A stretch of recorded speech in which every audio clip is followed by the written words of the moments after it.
Selamat sore saudara-saudara sekalian, berjumpa kembali. Vlog kali ini kita nggak main-main, nggak ke luar-luar gitu. Kita berada di kosnya Alit. Alit. Barangkali kalian ingat film yang satu ini. Nah, ini posternya ini. Ada aku juga di sini. Posternya ada loh. Ini loh. Oh, ini posternya ada. Oh ya, ini aslinya. Wih, ini yang orisinil, ini yang orisinil. Iya, ada tangani semua pemain. Siap. Lah ini penulisnya ini. Yo. Ini kisah hidupnya beliau. Kali ini sore ini di rumahnya si Alit, di kosnya. Kita mau konsultasi, kan aku juga nulis skrip juga. Kemarin waktu film Hangout kan sebulan di rumah Radit juga dikasih ilmu sama Radit. Sekarang juga mau konsultasi ke Alit, Mas Alit, karena kan Mas Alit juga nulis skrip. Sudah nulis film satu itu, terus juga lagi bikin film yang satunya. Ini skripnya ini. Rahasia. Pokoknya nanti tentang band-band nanti itu lah. Oke. Gimana menurut Mas Alit Susanto? Jadi setelah baca sinopsis ini, sebenarnya wajar sih kesalahan di semua penulis yang masih belajar. Ini masih sinetron banget. Oh, masih sinetron. Banyak kebetulan. Iya kan, pamannya ternyata pemain band. Terus di sekolahnya ada cowok ganteng. Waktu lagi nyari ada cowok ganteng yang bisa main piano. Itu kan kebetulan. Sedangkan cerita yang bagus itu adalah penulis yang nggak males untuk mencari cara agar si tokoh ini bisa menemukan jalan yang tepat gitu. Nggak cuman tiba-tiba di jalan ketemu cewek cantik, tiba-tiba di jalan nemu orang yang bisa nyelesain masalah. Jangan. Atau tiba-tiba musuhnya kena serangan jantung lalu mati, itu kan sinetron. Yeah. Nah, kita harus nyari jalan yang lebih kompleks tapi make sense, yang bikin orang nggak menduga itu. Wih, ternyata ada kayak gitu. Filmnya bagus, adalah film yang tidak bisa diduga-duga. Betul, kalau orang udah bisa nebak endingnya, ya ngapain mereka nonton film? Memang kalau kamu mau bikin kayak gini tuh sebenarnya kamu harus bikin outline dulu malah. Dibagi 3, X1, X2, X3. Sampai sini pun aku belum terhook nyantol dengan ceritanya. Aku pengen ngerti endingnya kayak apa gitu. Karena keresahannya pun belum begitu kompleks. Kan karya yang oke ya, cerita yang oke itu memuat keresahan yang kuat sehingga orang mau mendukung si tokoh ini untuk mengalahkan keresahannya itu. Kita kasih contohnya kayak film Hangover. Itu contoh drama 3 bapak yang keren. Keresahannya kan mereka bangun nggak tahu itu bapak. Dia di mana, tiba-tiba banyak orang ngejar dia. Nah, itu kan keresahan. Dan penonton pun penasaran karena penonton juga nggak tahu kenapa Di awal udah dikasih keresahan ya. Iya, di awal udah dikasih keresahan yang urgent untuk segera diselesaikan. Jadi penonton pun akan penasaran bagaimana caranya mereka menyelesaikan masalah itu, dan penonton pengen tahu siapa sih orang-orang ini yang tiba-tiba ngejar-ngejar mereka gitu. Berarti penonton juga turut ada peran ya. Agar penonton itu nggak kayak ini kok kayak gini, ini nanti kayak gini. Penonton harus merasakan ada 2 cara. 1, penasaran. 2, merasa senasib. Itulah kenapa film Patah Hati, tentang patah hati itu sangat laris. Lagu tentang patah hati sangat laris. Kenapa? Karena penonton, most of people pasti pernah merasakan patah hati. Jadi saat mereka nonton film tentang patah hati, lagu tentang patah hati, mereka akan merasakan nostalgia itu kembali. Paham. Aduh, berarti aku masih asal nulis aja ini. Nggak apa-apa. Lebih baik asal nulis tapi udah ada kayak gini daripada orang yang aku pengen nulis tapi nggak pernah nulis. Nah, terus aku ya harus bikin kayak sampai nih singkat ini. Tapi di Microsoft Word. Nggak apa-apa. Ini lah script. Ya. Itu aku tapi bikin di Word. Ya Allah, Word. Sebenarnya nulis script itu bukan di Microsoft Word, teman-teman. Di mana? Gimana Mas Arif? Jadi untuk nulis skenario itu ada namanya program namanya Final Draft. Final Draft itu bentuknya kayak gini. Sampai tumbas kan? Nah, nulis skenario itu harus pakai aplikasi namanya Final Draft. Bentar gua kasih close up. Kenapa harus pakai aplikasi ini? Karena nanti saat kru mau breakdown. Jadi kan sebelum produksi film itu ada yang namanya pre-production. Di mana kru atau produser nanti akan mencari tempat untuk syuting lokasinya, terus nyiapin wardrobe, setting lokasinya, test cam dan sebagainya. Itu nanti kalau kamu pakai dock, mereka akan nyari manual. Iya, manual. Scene 1 lokasinya ini, scene 2 lokasinya ini. Nanti kalau orangnya ngantuk ke-skip, begitu mau syuting lokasinya nggak ada, bingung. Nah, kalau pakai Final Draft semua udah ada, bahkan nih kalau kita klik scene navigator X1 ada lokasinya, kantin, ruang kelas, lapangan, kamar. Tinggal diklik. Oh, berarti dia lebih cepat membreakdownnya. Oh, sini. Breakdown. Lebih enak pakai Final Draft makanya. Dan itu baru sedikit fitur dari semua fitur lainnya, banyak yang bisa dipelajari. Selain itu juga Final Draft mempermudah kita waktu nulis skrip. Kasih contoh. Sekarang mending kamu belajar drama 3 babak dulu. Harus drama 3 babak harus 3 doang atau nggak ada 4 babak 5 babak? Nggak ada 3 babak. Maksudnya 3 babak itu Perkenalan si karakter. ya, masih fun gitu lah. Ya bisa fun bisa sedih karena di situ pengenalan si karakter, pengenalan profesi atau aktivitas si karakter, teman-teman si karakter, kehidupan si karakter, sampai masalah si karakter. Keresahannya itu dikenalin di X1. X2 itu nanti isinya adalah perjuangan si karakter untuk menuntaskan keresahannya atau menggapai apa yang dia mau. Itu panjang biasanya X2. Nah, kalau di sinetron itu biasanya X1 satu episode dari episode 2 sampai 2000 sekian itu X2. Nah, nanti kalau mau tamat baru masuk X3. Nah, X2 itu isinya perjuangan sampai ke titik fake victory namanya. Fake victory itu apa? Fake victory itu adalah si karakter seakan-akan udah mendapatkan apa yang dia mau, tapi ternyata gagal. Nah, yang film Hangover lagi, temennya waktu dia nyari siapa sih namanya? Kita sebut aja si Bob. Dia udah deal-dealan sama si penjahat. Ya udah, nanti sore Bob gue bawa ke lu, yang penting duitnya udah lu siapin. Mereka udah bisa dapetin duit dari menang judi itu loh. Terus dia bawa Bob, ternyata Bob yang dibawa itu Bob yang berbeda, bukan sama dia. Nah, itu fake victory. Film pas yang pakai drama 3 babak pasti kayak gitu. Ya, akhirnya teman-teman saya harus membeli Final Draft 10. Dibeli ya, bukan download bajakan dari torrent atau sebagainya. Ini kalau misalnya nggak percaya. Oke. Jadi ini harganya berapa? Harganya adalah 199. Oke, beli ya. Oke, beli. Sensor ya, sensor C. Oke, wes tumbas, activate, siap. Akhirnya saya punya sendiri. Oke. Ya, oke, Mas Ali, saya punya sendiri. Tak kasih tahu, orang yang mau belajar itu harus berkorban di awal. Agar apa? Agar dia tetap mau melanjutkan belajarnya nanti, agar ini nggak sia-sia. Jadi ini uang 2.800.000 ini kita anggap investasi dia untuk belajar. Nah, enggak, berarti buang-buang duit segini. Iya. Oke, activation was successful. Oke, siap. Aku repeat apa? Mas Alit ya, sequence. Maksudnya kan Mas Alit kalau misalnya nulis sequence 1, sequence 2. Kan katanya Mas Alit tadi satu sequence itu paling enggak 8 scene, ya kan? 8 halaman gitu kan. Satu film 8 scene. Satu film 8 sequence. Oke. Nah, apa yang triggernya misalnya scene sequence 1 udah cukup, saatnya lanjut ke sequence 2. Apa triggernya buat itu? Nah, itu hubungannya sama outline. Jadi kita waktu sebelum nulis skrip itu kita harus bikin outline. Outline itu seperti contoh ya Mas. Outline. Jadi gini. X1 ada 2 sequence. Ya. Nah, sequence pertama biasanya setiap sequence itu mewakili cerita kecil. Setiap sequence itu mewakili cerita kecil sampai akhirnya nanti di ending gini. Contoh relationship, kalian paham banget. Sequence 1, apakah Alit sukses membuat surprise ulang tahun Wina? Kamu bisa menentukan berapa scene? Ya tergantung apakah pertanyaan itu bisa terjawab. Alit ngasih surprise ke Wina, tapi ternyata malah diusir ibunya. Nah, itu sequence 1 kelar. Sequence 2, apakah Alit mau move on atau tidak? Nah, di situ kan isinya usaha Bayu untuk ngajak Alit senang-senang keluar, ngelupain Wina orang. Ya. Nah, itu butuh berapa scene? Ya terserah. Itu berarti itu triggernya itu ya. Sequence 1 belajar apa enggak? Ketika enggak berhasil ya udah lanjut ke sequence 2. Sequence 2-nya adalah tadi gagal ya, gimana caranya bikin dia happy lagi gitu. Alhasil si siapa namanya Supri mengajak si Alit untuk karaoke dan segala macam. Satu film itu ada 8 sekuen. 90 menit bagi 8 berapa halaman? Halamannya nggak tahu, 14 kira-kira. 14 menitan. Nah, berarti 14 menit. Satu sekuen itu 14 menit.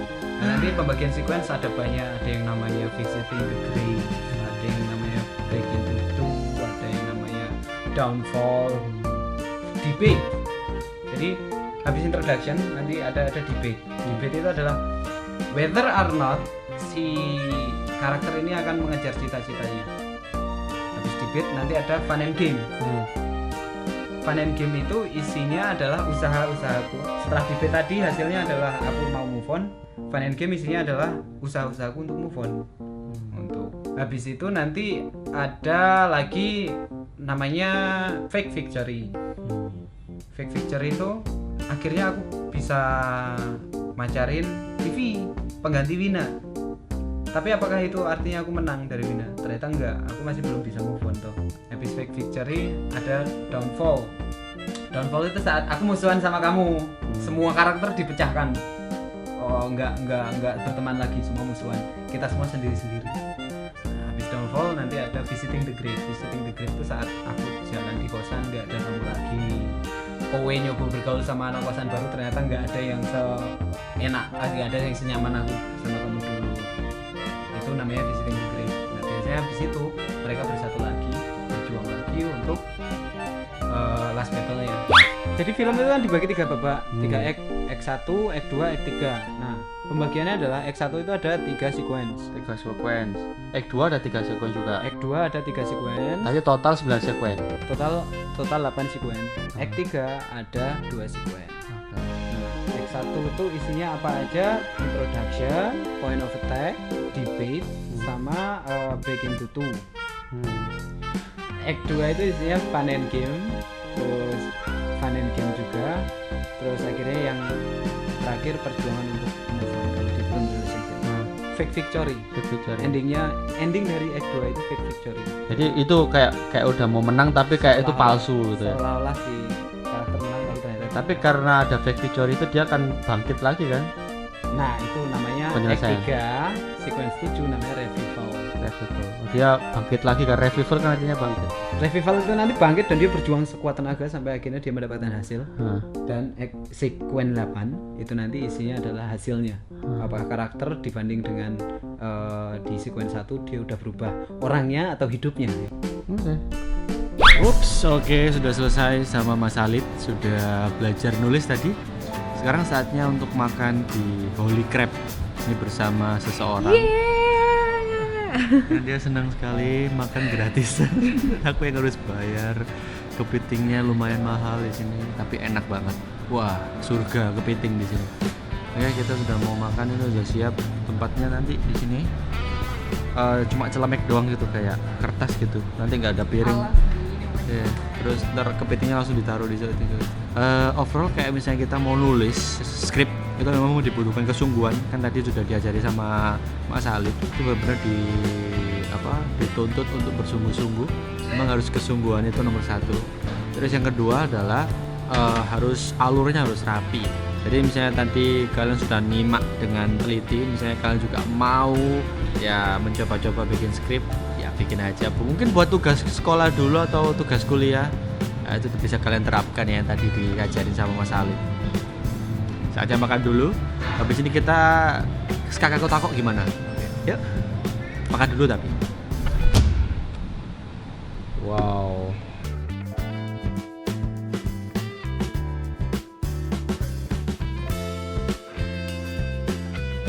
Ups, sudah selesai makan kepitingnya. Jadi teman-teman, kalau kalian ingin mengetes cewek itu sok-sokan, sok suci atau enggak, ajak dia makan kepiting. Kalau dia mau diajak makan kepiting dan dia mau, misalnya bahasa Jawa itu ceteh kabeh, terus peceletotan ngono lah ya. Seperti ini contohnya tuh. Udah peceletotan gitu. Kalau misalnya dia mau, berarti dia nggak sok suci lah. Ini contohnya ini, dia ternyata dia juga suka kepiting. Oke, saya terus kakakku takut. Mari kita mencoba untuk menjawab pertanyaan yang sudah masuk ya. Ups, oke teman-teman, langsung di dalam mobil. Kita langsung saja ya kakakku takoknya. Karena tadi sudahlah skak takok. Kita dihina teman-teman. Katanya apa tadi, kamu bilang apa? Skakuk ketok. Sekak aku ketekok, nggak diketok. Sekak aku takok itu tekok itu takon itu tanya. Yusuf Kurniawan, Yusufku, piro iki?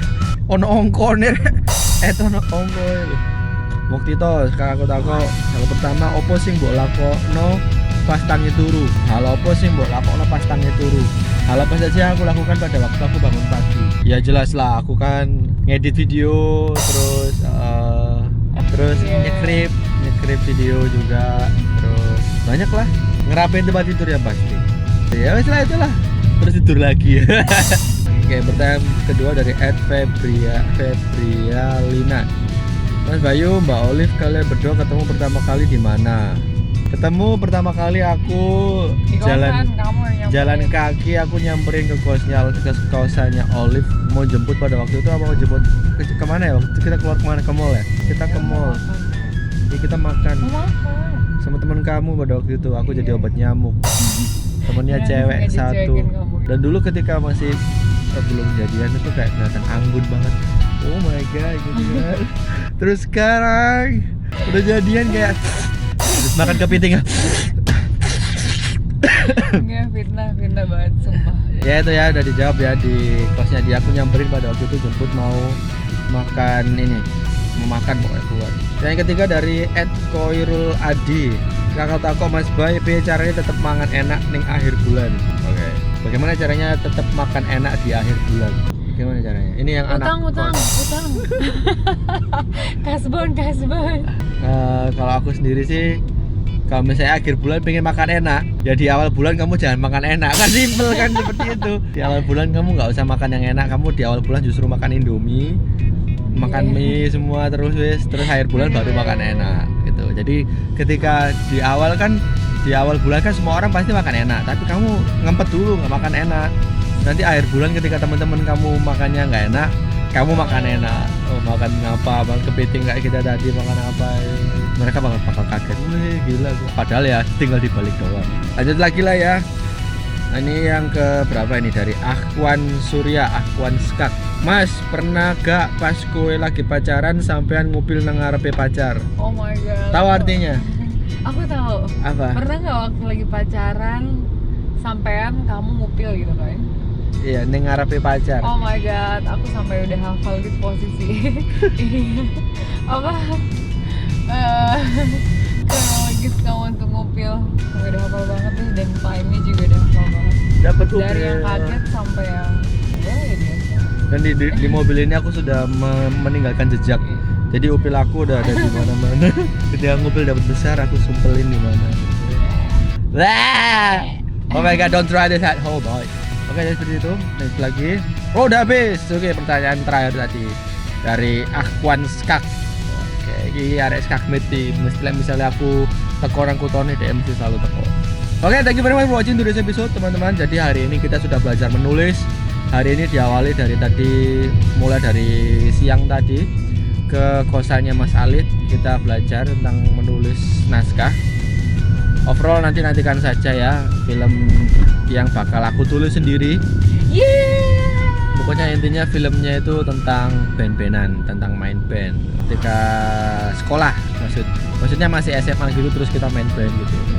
Kan pasti banyak juga mengalami hal seperti itu kan. Sekolah, main band, segala macam. Dan judulnya adalah Yo Wis Band. Oke, jadi Yo Wis Band akan segera digarap. Skripnya durung mari mas ya Allah. Jadi aku tak marin skripnya sih. Nanti akan segera digarap. Nantikan saja kalau sudah tayang. Karena harus nonton di bioskop, harus, oke. Kalian support lah ya. Karena misalnya filmnya yang nonton dikit nanti cepet turun, dan ketika kalian nggak support, perfilman Indonesia akan ya terpuruk terus-terusan. Di support lah perfilman Indonesia. Okay. Soalnya kan juga nanti aku filmnya juga menghibur dan juga pasti bakal lucu. Aku bisa jamin itu. Jadi beli kaset bajakan. Apa sih? Kau mengarahkan ke kaset bajakan? Jangan beli kaset bajakan. Kalau misalnya kalian itu komen, Mas kapan bajakannya keluar? Mas kapan keluar di nonton movie.com apa yang online itu streaming? Oh, tak dewele tak kalau misalnya kau jadi koncoku, kau tak unfriend, kau tak unfollow. Itu tidak menghargai sekali. Sakit hati tahu nggak? Kini yang di sini sudah nulis filmnya, sudah syuting gitu kan ya, terus kamu tinggal bilang gitu aja ya, jangan dong. Paling nggak kamu datang ke bioskop, kamu beli, kamu celengi dulu, kamu nabung dulu uang kamu buat beli tiket bioskop nantinya gitu kan. Akhirnya ketika sudah beli tiket bioskop kan sudah terbayarkan kan kerja keras aku tadi. Kamu juga mendapat apa timbal baliknya, kamu mendapatkan kebahagiaan ketika nonton kan, kamu juga seneng gitu kan. Ya udah gitu lah ya. Apa sih coba lihat ya. Kamu yang tutup vlognya. Hai teman-teman. Iya apaan sih? Teman-teman, terima kasih udah nonton kita bilang. Nggak mau sayang, aduh aku. Padahal dia kalau misalnya lagi Insta stories gitu, ya jadi. Oke, thank you very much for watching today's episode. Gawe kon kabere, ngeten pun. Oke, jadi kita di Senayan. Bye.